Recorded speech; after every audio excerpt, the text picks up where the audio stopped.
ब्राह्मण बनिया go back, cover खुदेगी तुम्हारी।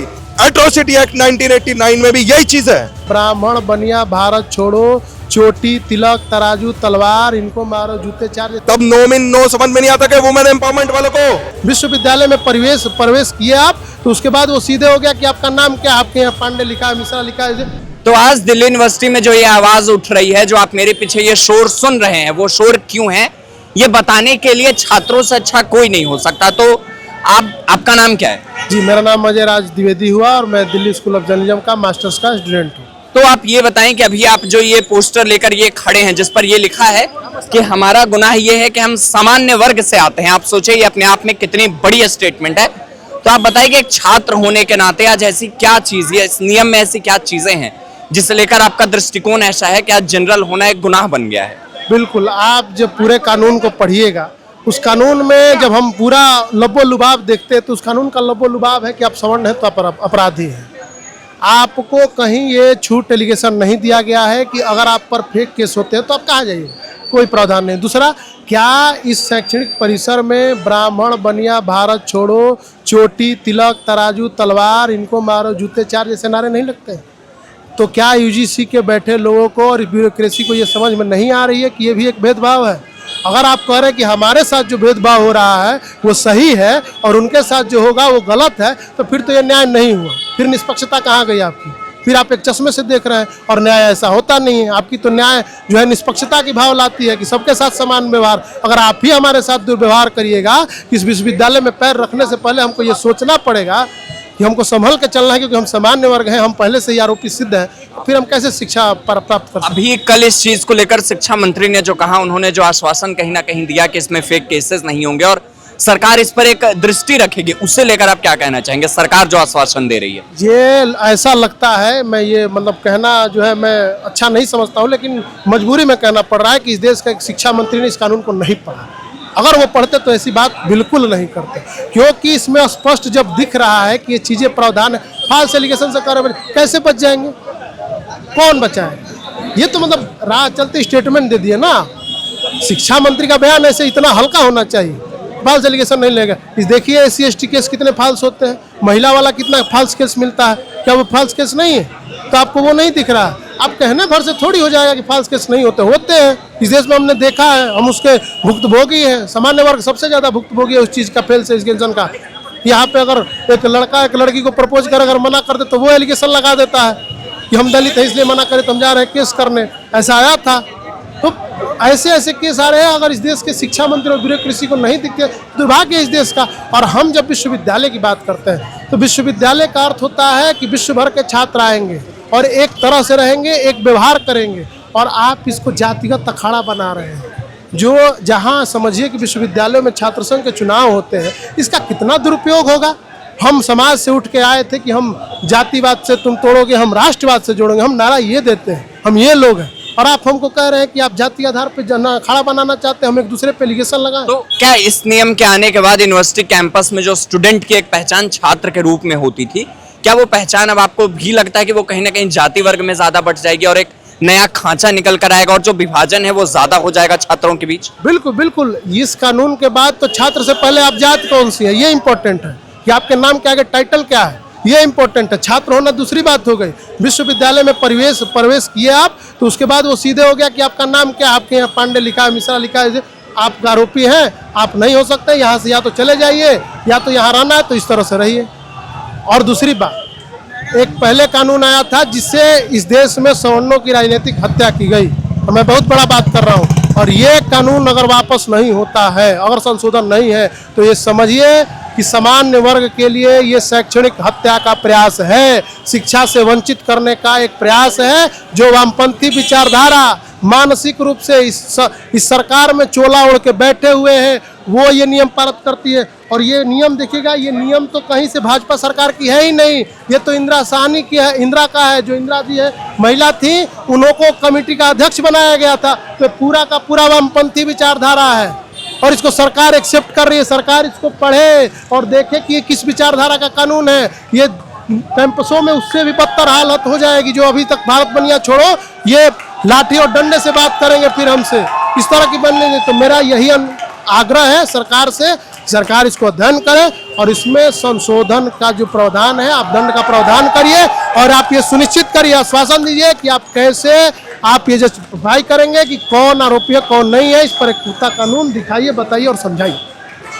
तो आपने देखा कि छात्रों का क्या दृष्टिकोण है इस पूरे मामले को लेकर। अभी ये पूरा मामला जोरों पर है, अभी हम और भी लोगों से बातें करेंगे और उनकी बातें आप तक पहुंचाते रहेंगे। तो अभी जब ये बिल्कुल कहीं ना कहीं आंदोलन फिलहाल विराम पर पहुंचा है, तमाम तरह की बातें हुई हैं, डेट्स दिए गए हैं, पर उनके बीच में हमारे साथ लोग आए जो इन चीजों पर क्लैरिफिकेशन देंगे कि आखिर इस आंदोलन की फिलहाल जो है वो मूलतः वस्तु स्थिति क्या है। तो आप ये बताइए कि फिलहाल ये आंदोलन किस मोड़ पर खड़ा है। वैसे आपने बोला कि विराम पर है, तो विराम पर तो नहीं है, ये कंटिन्यूएशन पर है। आज हमने एक मेमोरेंडम दिया है और वो मेमोरेंडम में बिल्कुल स्टेट करा है that a particular stipulated time has been given to the authorities कि हमारी मांग मानी जाए। जो हमारी मांग अगर ना मानी गई तो इसके बाद आज जो आपको ये चिंगारी दिख रही है, जो अब धीरे धीरे आप बोल रहे हैं कि विराम लग रहा है, ये चिंगारी सैलाब बन के वापस आएगा और ये सैलाब वापस से प्रश्न उठाएगा हमारी अथॉरिटीज पर कि आपने किस बेसिस पर इस तरह का बिल लाया है। तो आपको क्या लगता है ऐसी कौन सी चीजें हैं, ऐसे कौन सी कमियां हैं जो सबसे ज्यादा छात्रों को कहीं ना कहीं प्रॉब्लम दे रही है? Over the period of time यहाँ पर यही अवेयरनेस के लिए हम पहले तो आपको बता देना चाहता हूँ, हम लोग पॉइंट टू पॉइंट लोगों के पास जा रहे हैं कि कोई भी हालत में अवेयर करें उन्हें कि यूजीसी के ये रेगुलेशन कैसे हैं और कितना डेट्रीमेंटल रहेगा ये रेगुलेशन आगे के लिए। और इसके के साथ साथ हम ये भी बोलेंगे कि अगर आगे के जो छात्र आते हैं उनके लिए जो प्रॉब्लम्स रहेगी वो इनके कई सारे क्लॉजेज में ऑलमोस्ट अगर आप पढ़ेंगे हर एक पॉइंट के हर एक क्लॉजेज में कुछ ना कुछ तो आपको प्रॉब्लम दिखी जाएगी। ओवरऑल जो आप देखेंगे ये एक्ट काफ़ी एम्बिग्यूअस है, तो कोई भी हालत में इसका कोई एकदम एक स्थिर नजरिया हम देख नहीं सकते हैं। दूसरा एग्जांपल के तौर पर अगर आप देखेंगे कोई एनोनिमस कंप्लेंट कर सकता है। अगर कोई वीपीएन यूज करता है, मेल आईडी बना लिया, एनोनिमस तरीके से आपने मेल कर दिया कोई भी अथॉरिटी को जो आपसे सुपीरियर अथॉरिटी है जो ओवरलुक कर रही है, तो उनको बाधित होकर के एक दिन के अंदर आपको कमेटी बिठानी पड़ेगी। और जो मैं आपको बोल रहा था कि 15 दिन के अंदर आपको उसका निष्कर्ष भी निकाल के देना पड़ेगा। और जो अगर आप फेल कर गए निष्कर्ष उसका निकालने में कि कमेटी का टाइम थोड़ा ज़्यादा हो रहा है या उसको प्रूफ नहीं मिल रहा है, कमेटी में वार्तालाप चल रही है बच्चों से, तो आपको प्रॉपर डिबार करने के लिए भी करा जा सकता है। अब समझ लीजिए टीचर्स को कई बार ऐसा रियलाइज हो गया कि यार ये फेक कंप्लेंट वगैरह फाइल हुई है और उन्होंने उस हिसाब से अगर क्लोज भी कर दी कंप्लेंट, और अगर कोई सेटिस्फैक्टरी रिजल्ट अगर नहीं महसूस होता है कंप्लेनेंट को, तो कंप्लेनेंट एपेलेट बॉडी के पास जा सकता है। एपेलेट बॉडी के पास जाएगा तब आपकी टर्मिनोलॉजी यूज होती है ओम्बड्स पर्सन की, तब आपकी टर्मिनोलॉजी यूज होती है वहाँ पर कि टाइम टू टाइम ये बदला जाएगा, अमिस्कस क्यूरियोस से प्रोवाइड किया जाएगा। मतलब बेसिकली ये है कि आज जो लोग यहाँ पर खड़े ना, ये सालों से इस देश के लिए, माटी के लिए अपना खून पसीना बहाते आए हैं। हमारे बाप दादाओं ने आज़ादी से लेकर के उसके बाद भी इस माटी की सेवा के लिए हमेशा करते हुए बध रहे हैं। ये दिन देखने के लिए नहीं ना कि हमारे साथ ही कुछ गलत हो रहा है। जब हम इक्वालिटी की बात करते हैं, हम समरसता की बात करते हैं, तो वो समरसता हम सब तरफ से चाहते हैं। मतलब हम समरसता की बात करें, हम गले लगाने के लिए तैयार रहें और दूसरी कम्युनिटी हमको गाली दे, ब्राह्मण बनिया गो बैक, कबर खुदेगी तुम्हारी, तलवार के ऊपर, आपके ठाकुर के ऊपर, हर कम्युनिटी को ये लोग गाली देते हैं। लोग जो वर्दी वाले लोग हैं इनको गाली देते हैं, कभी आर्मी वालों को रेपिस्ट बोलते हैं। ये जो आइडियोलॉजी के लोग हैं, ये आइडियोलॉजी के लोग को सुन लेते हैं और हमारी आइडियोलॉजी वाले कभी नहीं सुने, क्योंकि हम सिर्फ राष्ट्र को पहले रख रहे हैं। तो ये हमको रिवॉर्ड दिया जा रहा है कि हमको पनिशमेंट दी जा रही है ये सब करने के लिए। क्योंकि आज तक अगर आप हमसे पूछेंगे, ये जितने भी लोग हैं they belong to the communities जो बिल्कुल सरकार की फॉल इन लाइन में चलती है। अगर सरकार ने बोला हम दो हमारे दो, वो लेकर के चलेगी। अगर सरकार ने बोला लाडली बहन के लिए, वुमेन एम्पावरमेंट के लिए आप कोई भी बिल लाते हैं, महिलाओं के सशक्तिकरण के लिए, हम हर चीज में आपका सपोर्ट करते हैं। आप राष्ट्र के बारे में कोई बात करते हैं और ऑपरेशन सिंदूर करते हैं, आप कुछ भी करते हैं, हम बिल्कुल आपके साथ में खड़े रहते हैं। This is not how you reward us. तो सवर्णों के साथ इस तरह का जो सरकार का फिलहाल व्यवहार है और ये जो नीति है, आपको क्या लगता है ये सरकार के साख पर किस तरह से असर डालेगी आने वाले समय में, आने वाले चुनावों में? सरकार के ऊपर तो खासा असर डालेगी। ये सरकार हमारे कंधों पर चढ़ के जीती है और ये सरकार आज की तारीख में हमें ही सबसे ज्यादा इस तरह से नीचा दिखाने की कोशिश कर रही है। इतना सारा हमारा थर्ड क्लास सिटीजन बना के छोड़ दिया है। तो हमें पहली बात तो ये सरकार से प्रॉब्लम नहीं है, हमें ये सोच से प्रॉब्लम है। क्योंकि सरकारें कोई भी रही थी, कभी ना कोई इस तरह के एक्ट्स आते रहते जो हमें मारते रहते अंदर ही अंदर, जो हमें कहीं ना कहीं एकेडमिकली, आपके इंटेलेक्चुअली हमें बिल्कुल मार्जिनलाइज करते गए। बस आज जागा हमारा समाज और तीव्र रूप से है। और जब शिक्षा मंत्री आते हैं और वो तमाम तरह के वायदे करते हैं कि इसका किसी तरह से दुरुपयोग नहीं हो सकता है और इन चीजों का ध्यान रखा जाएगा, तो उन आश्वासनों को लेकर आप क्या देखते हैं कि छात्र जो हैं उन आश्वासनों पर कितना भरोसा कर सकते हैं? भाई साहब, मुंह से निकले वायदों का क्यों हम रिस्पेक्ट करेंगे? आपने एक्ट ऐसा लाया है लिखित में और आप वादा करोगे मुंह से। ये कैसे आप शिक्षा मंत्री बन चुके हो? आप कैसे शिक्षा मंत्री हो जो लिखित में चीजें नहीं मांगते हो? और जो लिखित में चीजें, हमसे हर चीज लिखित में ली जाती है, तो आप कब लिखित में हमको देंगे भाई कि ये सब नहीं होगा? आप लिखित में अगर दे भी देंगे तो आप बोलेगे हम उसके संशोधन करेंगे। हमें संशोधन चाहिए ही नहीं इस बार एक चीज बहुत क्लियर रहनी चाहिए। आपके पास 2012 की गाइडलाइन थी, आप इंप्लीमेंटेशन में फेल कर रहे हैं, उसका भुगतान आप हमसे नहीं गुजारेंगे। ये आपकी जो डर्टी पॉलिटिक्स आप फ्यूचर में कोई भी स्टेट के लिए करना चाहते हैं, कोई भी इलेक्शन के लिए करना चाहते हैं, अपीसमेंट के लिए करना चाहते हैं, उसका नुकसान हम लोग नहीं झेलेंगे। अब तो अंतिम सवाल जो मेरा होगा, चूंकि आप लोग भी सुबह से यहाँ पर बने हुए हैं, तो मेरा अंतिम सवाल आप लोगों से यही होगा कि इस आंदोलन के फिलहाल क्या स्थिति है और आने वाले समय में कौन सी वो तारीख होगी या कौन सा वो समय होगा जहां पर जाकर अगर सरकार नहीं मानी तो फिर इस आंदोलन का क्या भविष्य होगा? अभी देखिए मेमोरेंडम दिया है और सब लोगों ने, अथॉरिटीज ने भी हमें आश्वासन किया है कि वो इसको प्रॉपर सही उचित जगह पर पहुंचाएंगे। और हमारी कुछ प्री मांगे रखी गई है। प्री मांगे मतलब प्री टॉक मांगे। वो मांगों के हिसाब से अगर चीजें चलती है बेहतरीन, अगर वो मांगों के हिसाब से नहीं चलेगी तो फिर तीव्र रूप से आंदोलन होगा। क्योंकि शुरुआत हमने नहीं करी है, शुरुआत हम पर करी है, हम पर डायरेक्टली हमला करा गया है। ये एकेडमिक नहीं, ये कानूनी हमला है हमारे ऊपर। आप एक साइड से जो करना चाहे, एक कम्युनिटी को इतना हथियार दे रहे हैं और दूसरी कम्युनिटी को आपने सेफगार्ड भी नहीं दिए। मतलब अगर कोई फेक कंप्लेंट फाइल कर दे, कुछ भी कर दे, कुछ नहीं होगा। एट्रोसिटी एक्ट 1989 में भी यही चीज है, फेक कंप्लेंट्स वगैरह फाइल होती है। क्या हुआ उसका निष्कर्ष? और मल्टीपल फेक कंप्लेंट्स वगैरह फाइल हुई है, तो इसके लिए क्या करेंगे? वो लड़की सामने एसआरसीसी में पढ़ती है, रिसेंट केस है, उसी के थ्रू यहाँ पर वीडियोस वगैरह बहुत वायरल हुई है। उन्हीं हवालों से मैं बोल रहा हूँ कि वो लड़की के साथ यहाँ पर कोई प्रपोज करने के लिए आता है, लड़की मना करती है, तब नो समझ में नहीं आता कि वुमेन एम्पावरमेंट वालों को, तब यहाँ समझ में नहीं आता कि कन्या को बढ़ाने के लिए कौन गया। ये सब आपको हमारे से उम्मीद है तो हम तो हमारी लड़कों को भी सिखाते हैं, लड़कियों को भी, कि कोई भी हालत में नो मीन्स नो। आपको मना करा गया, आपने डायरेक्ट एट्रोसिटी एक्ट फाइल कर दिया वो लड़की को धमकी देते हुए कि कोई भी हालत में नहीं, कि अगर आपको भुगतान करने को मिलेगा, अब आप भुगतोगे, ये सब करके। और वो चीज एक्ट के बाद में उसी वीडियो में कुछ ऐसा था कि उसके पिताजी वगैरह आकर के सेटलमेंट करके गए। तो ये चीज कब तक चलेगी? ये रिवर्स कास्टिज्म अगर नहीं है तो और क्या है? यहाँ पर ओपनली ब्राह्मणों को गाली दी जाती है, यहाँ ओपनली भूमियारों को गालियां दी जाती है, यहाँ ओपनली जाटों को, गुजरों को भी उनको कुछ समझा नहीं जाता है। यहाँ पर राजपूतों के ऊपर कन कसा जाता है। जिन लोगों की तलवारों ने हमें हमेशा बचाया है, उन लोगों को भी नहीं छोड़ा जाता है। तो हम क्या करेंगे? तो कहीं ना कहीं तो हमें सोचना पड़ेगा ना। सबसे ज्यादा केस इसी एक्ट के फाइल हैं, फेक केसेस इसी एक्ट के फाइल हैं सबसे ज्यादा रिसेंटली अगर और ये देखा और जाए। कुछ नहीं, इसका मिनिएचर वर्जन है। ये SC एक्ट का मिनिएचर वर्जन है ये, जो यूजीसी का नया नहीं तो क्या है? आप ये बात बताइए, जब जातिवाद हटाने की बात होती है हम तो सबसे पहले खड़े रहते हैं। जातिवाद बेशक हटना चाहिए। जब आप छात्र की बात कर रहे हैं, मैं तो छात्र छोड़िए, मैं तो पूरे राष्ट्र की बात करूंगा कि राष्ट्र सर्वप्रथम अगर हमें रखना है और राष्ट्र को विश्व गुरु बनाना है, जातिवाद बिल्कुल खत्म करना पड़ेगा। जातिवाद खत्म करके सब लोगों का समावेश करते हुए चलना पड़ेगा, सब लोगों को साथ लेकर के चलना पड़ेगा। और बिल्कुल चलेंगे, हर एक को, नागरिक को यहाँ पर कुछ हक, मूलभूत हक मिले हुए हैं। तो अगर आर्टिकल 14 मिला हुआ है, ऐसे कई सारे उनको राइट्स मिले हुए हैं, ये तो बिल्कुल उनको राइट है कि वो उसको एक्सरसाइज करें।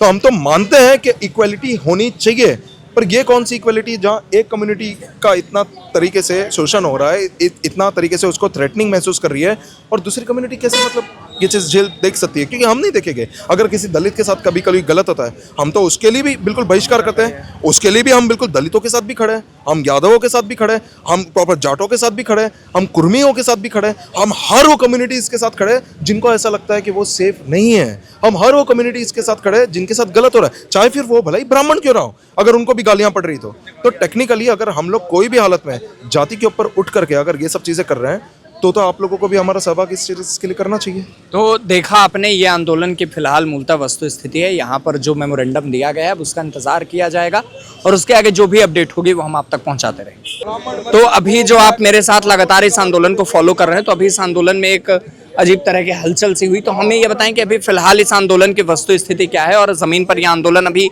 किस मोड़ पर पहुंचा है?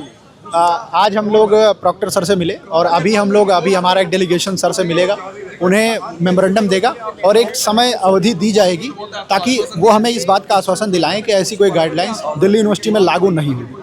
अगर प्रशासन उस टाइम लिमिट में ये बात हमारी स्वीकार करेगा तब तक के लिए हम ये आंदोलन समाप्त कर रहे हैं, वरना उसके बाद हम उस समय सीमा समाप्त होने के बाद हम वापस से आंदोलनरत होंगे। कौन सी वो समय सीमा होगी, क्या तारीख होगी, और अगला जो आंदोलन अगर ये चीजें लागू हुई तो अगला जो आंदोलन होगा वो कितनी ज्यादा सख्ती के साथ होगा? अगला आंदोलन मैं आपको बता दूं और ज़्यादा दुगनी क्षमता से होगा।